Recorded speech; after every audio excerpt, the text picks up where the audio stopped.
अस्सलाम वालेकुम। Welcome to pulse age network channel. सबसे पहले तो मेरी वीडियोस को लाइक और सब्सक्राइब कर दें ताकि आपको मेरी अपकमिंग और लेटेस्ट वीडियोस टाइमली मिलती रहें। पार्ट्स और स्पीच क्या होते हैं? सबसे पहले तो हम स्पीच को समझ लेते हैं कि ये स्पीच क्या है। स्पीच मीन्स कोई भी गुफ्तगू या कोई कलाम जो हम करते हैं या कहते हैं उसे हम स्पीच कहते हैं। अब इस स्पीच में डिफरेंट वर्ड्स इन्वॉल्व होते हैं जो डिफरेंट फंक्शंस परफॉर्म कर रहे होते हैं एक स्पीच में। उन्हें हम पार्ट्स और स्पीच कहते हैं।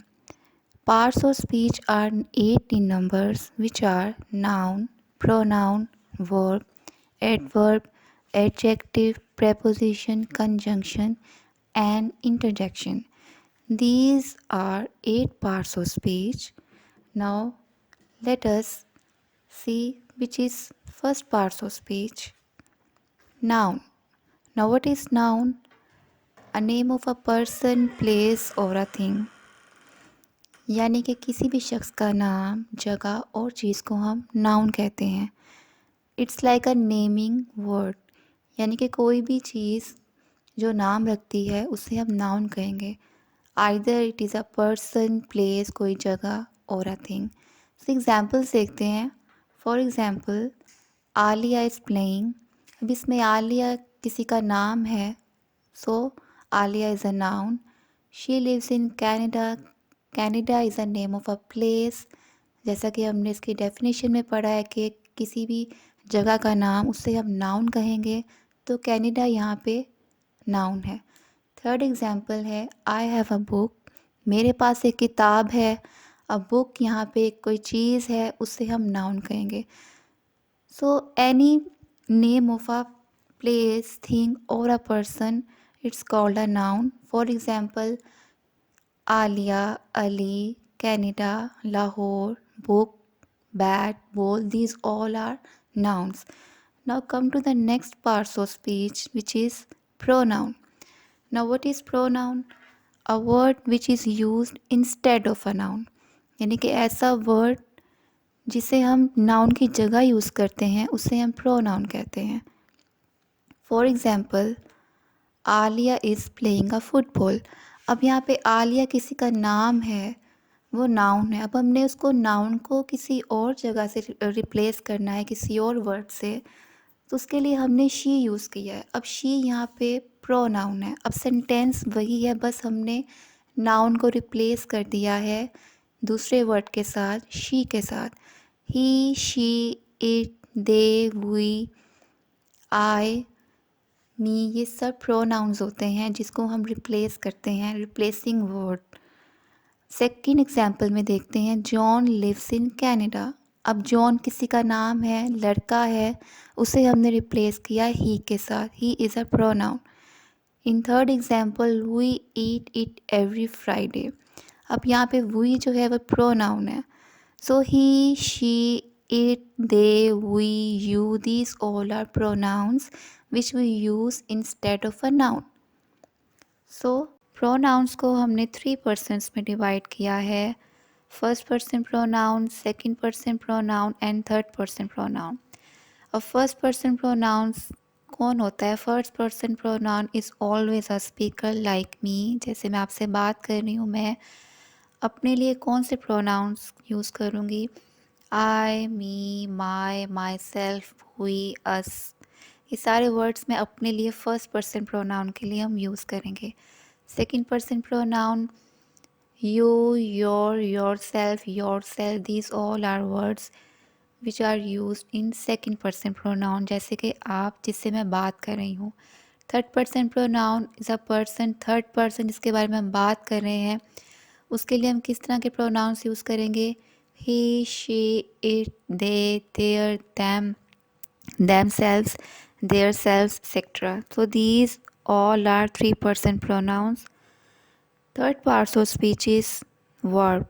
Now what is verb?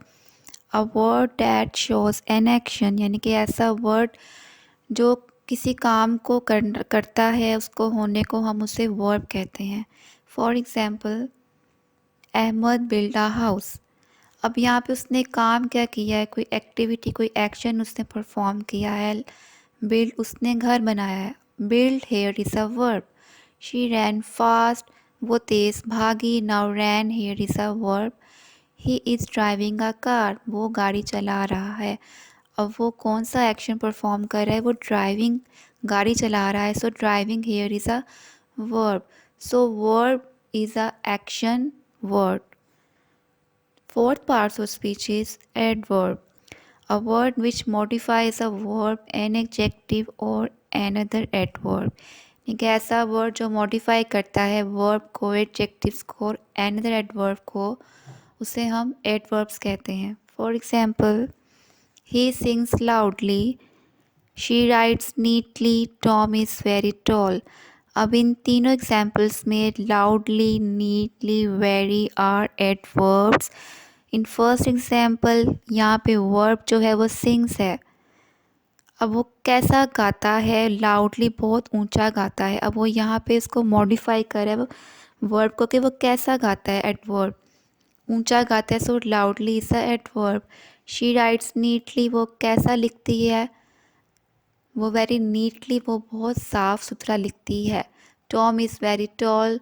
अब यहाँ पे वेरी हमारा एडवर्ब है. टॉल जो एडजेक्टिव को मॉडिफाई कर रहा है. So these all are adverbs which modifies a verb, an adjective or another adverb. Fifth part of speech is adjectives. A word which describes the quality of a noun or a pronoun is called adjectives. एक ऐसा word जो qualify करता है, हमें quality बताता है, उसकी खसूसियत बताता है, नाउन और a pronoun, उसे हम एडजेक्टिव्स कहते हैं. For example beautiful, dark, light, yellow, tall, honest, ये सारे एडजेक्टिव्स हैं. She has a beautiful dress. उसके पास एक खूबसूरत लिबास है. अब यहाँ पे ब्यूटीफुल जो है वो एडजेक्टिव है जो नाउन को क्वालिफाई कर रहा है कि वो कैसा ड्रेस उसके पास है. ब्यूटीफुल, खूबसूरत ड्रेस है. John has a big car. John के पास कैसी गाड़ी है? जॉन के पास एक बड़ी गाड़ी है. So big here is a adjective. He is an honest man. वो कैसा आदमी है? ऑनेस्ट है, ईमानदार है. सो उसकी क्वालिटी है. Honest is here a adjective. So a word which qualify a noun or pronoun or tells the quality of a noun, it's called an adjective. Sixth part of speech is preposition. A word which shows a relationship between noun or a pronoun. यानी कि ऐसा word जो relationship show करता है, एक location बता देता है हमें नाउन और प्रोनाउन के दरमियान, उससे हम प्रेपोजिशंस कहते हैं. अब for example on, in, under, outside, inside, over, ये सब हमारे प्रेपोजिशंस हैं. For example the cat is sitting under the table. First example में हमें वो बता रहे हैं the cat is sitting under the table के कैट कहाँ है? Under the table, cat table के नीचे है. अपना अंडर है इज़ अ प्रेपोजिशन जो हमें उसकी लोकेशन बता रहा है कैट की कि वो कहाँ है. Under the table. So under here is a preposition. She is hiding behind the tree. Behind it is a preposition, वो दरख्त के पीछे छुपी है. The pen is on the table. Pen कहाँ है? टेबल के ऊपर है, टेबल पर है. हमें उसकी लोकेशन बता दी है कि वो टेबल पर है, on the table. Under, behind, on, in, over, जैसे कि मैंने आपको पहले बताया, सारे प्रेपोजिशंस होते हैं जो हमें रिलेशनशिप्स बताते हैं नाउन और प्रोनाउन के बारे में और हमें लोकेशन बता देते हैं. Seventh parts of speech is conjunction. Conjunction is also called a connecting words और जॉइनिंग वर्ड्स को हम कंजंक्शन कहते हैं. A word which joins words, phrases, clauses, sentences together. एक ऐसा वर्ड जो जॉइन करता है वर्ड्स को, फ्रेजेस को, सेंटेंसेस को टुगेदर इन अ सेंटेंस, उसको हम कंजंक्शन कहते हैं. For examples Sara and Amna are playing a football. अब सारा एंड आमना दो नाउन्स हैं, उनके दरमियान हमने कनेक्टिंग वर्ड यूज़ किया and. So and here is a conjunction. She did not go to school because she was ill. अब यहाँ पे दो सेंटेंसेस हैं, हमने दोनों के दरमियान में connecting word, joining word use किया है because. So because here is a conjunction. I can stay out until the clock strikes 12. Now, until here is a conjunction. So the words like and, because, until, although, but, yet, these all are conjunctions, joining words or connecting words. Eighth parts of speech is interjection. Interjection हमारे feelings और sudden feeling और emotion को show करते हैं, उन्हें हम interjections कहते हैं. A wit which shows a word which shows the sudden feeling और emotion. For example, hurrah we won the match. अब हुडा एक फीलिंग ऑफ जॉय है, खुशी का इजहार किया, उसके लिए हमने हुडा वर्ड यूज़ किया है. Hurrah here is interjection. Alas word हम यूज़ करते हैं अफसोस के लिए, गमगीन के लिए. Alas he is dead. Alas here is a interjection. Hello what are you doing there. अब hello here is a interjection. So the words like hurrah, alas, hello, ouch, or which shows the sudden feeling or emotion are called interjection. So these all are 8 parts of speech. Hope you understand very well. Thank you so much. Allah Hafiz.